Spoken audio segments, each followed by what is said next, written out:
बाबूजी, आज का जो ये दौर चल रहा है, मजदूर बेचारा कितना परेशान हुआ होगा। किसी को खाने को नहीं मिल रहा था, किसी को रूम नहीं मिल पा रहा था। वही इंसान जो कल कारखाना, घर दुआर, खेती बाड़ी, जंगल जमीन सब कुछ को संवारने वाला, और आज दर दर की ठोकरें खा रहा है। लॉकडाउन के परिवेश में स्टूडियो, रिकॉर्डिंग सेंटर सारे बंद हैं। ये मजबूरी है, इसलिए मोबाइल के माध्यम से रिकॉर्डिंग करके मैं मजदूरों की बेबसी एक छोटी सी गीत में आपके बीच प्रस्तुत करने का प्रयास कर रहा हूँ। त्रुटियों के लिए क्षमा चाहूँगा। मजदूरों का काफिला आ रहा था। रास्ते में एक पत्रकार महोदय एक मजदूर से पूछ लेते हैं, भाई साहब आप कौन हैं, कहाँ जा रहे हैं? मजदूर रो रो के अपनी व्यथा बता रहा कि मैं कौन हूँ। हम गरीब बानी है, हम गरीब बानी है मोर कसूर बाबूजी, हमके लोगवा कहेलन मजदूर बाबूजी, हमके लोगवा कहेलन मजदूर बाबूजी। मजदूरी सब कराता, चाहे वो डीएम होखे, चाहे एसपी होखे, चाहे जज महोदय होखे, सब मजदूरी कराता। एक दूसरे के ऊपर किसी न किसी का आधिपत्य होता है। लेकिन बाबूजी हम गरीब बानी है, हमारे को कसूर बा। हम गरीब बानी है मोर कसूर बाबूजी, हमके लोगवा कहेले मजदूर बाबूजी। अन्न उपजाई भरी सबही के पेट हो, अन्न उपजाई भरी सबही के पेट हो। आज के जो दुर्दशा बा, भूख ना सहाले लागे होई नाही भेंट हो। लगा था कि परिवार से भेंट नहीं हो पाई। पैदल चले बदे भैली, पैदल चले बदे भैली मजबूर बाबूजी, पैदल चले बदे भैली मजबूर बाबूजी, हमके लोगवा कहेले मजदूर बाबूजी। हम ही बनौली ढंग ढंग के बसनवा, हम ही बनौली ढंग ढंग के मकनवा, हम ही चलाई सारा कल कारखनवा।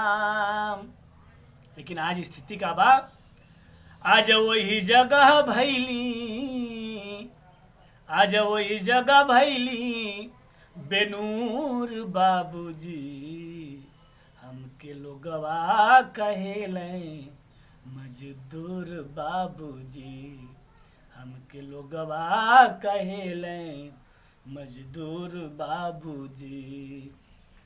तोड़ी के पहाड़ जंगल समतल बनवली, कई के मेड़बंधी खेती योग्य कई नवली। सारा कुछ एक मजदूर के ही मेहनत का प्रतिफल बा, जवन आज पूरा संसार का पेट भरता। तोड़ी के पहाड़ जंगल समतल बनवली, कई के मेड़बंदी खेती योग्य कई नवली। तब मिलल नाई, तब मिलल हमके एको अरे धूर बाबूजी। आज बिना जंगल का, बिना जमीन का हम हो गईली।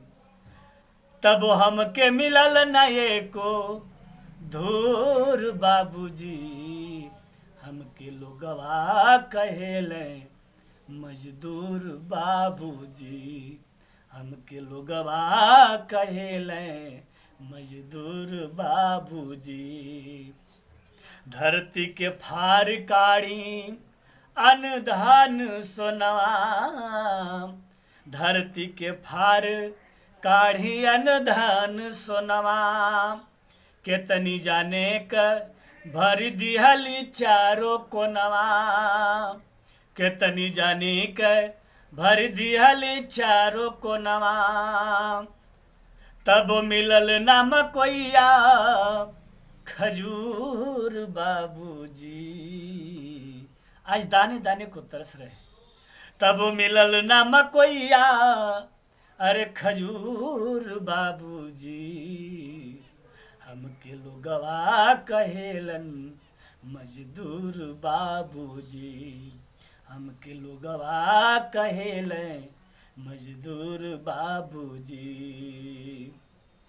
हम ही बनौली बाबू मंदिर मूर्ति गढ़ के, हम ही बनौली बाबू मंदिर मूर्ति गढ़ के। रंगली बनौली मंदिर मस्जिद ऊपर चढ़ के। लेकिन आज स्थिति बा का, अब त हमके भगावे, अब त हमके भगावे हटा दूर बाबूजी। हमके लोगवा कहेले मजदूर बाबूजी। हमके लोगवा कहेले मजदूर बाबूजी। कमला शंकर भारती कसू कर मनाइला, सुई से लेके जहाज हम बनाइला। स्नेही बाबा साहब अखिया के नूर बाबूजी। धन्य है बाबा साहब डॉक्टर अम्बेडकर। जो एक समय हुआ करता था, मजदूरों का जो समय होता था, ड्यूटी का समय 12 घंटा 14 घंटा हुआ करता था बाबूजी। धन्य है बाबा साहब डॉक्टर अम्बेडकर जो 12 घंटे 14 घंटे से घटा करके 8 घंटे ड्यूटी तब्दील कर दिया था। और आज ही मजदूर विरोधी प्रवृत्ति के लोग, क्रूर प्रवृत्ति के लोग उस ड्यूटी को 8 घंटे से बढ़ाकर 12 घंटे कर दिए। लेकिन धन्य है बाबा साहब का संविधान, धन्य है जो हमारे समाज के आंदोलनकारी जिन्होंने मांग रखी। आज पुनः संविधान के बदौलत वही समय 12 घंटे से घटा करके 8 घंटे कर दिया गया है बाबूजी।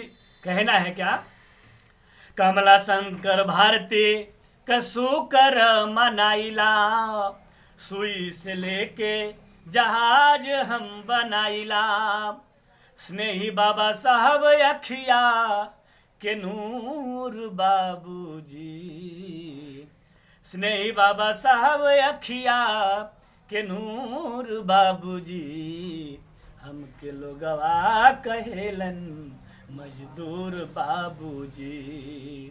हम गरीब बानी है मोर कसूर बाबूजी।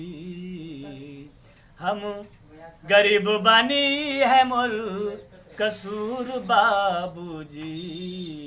हमके लोगवा कहेले मजदूर बाबूजी।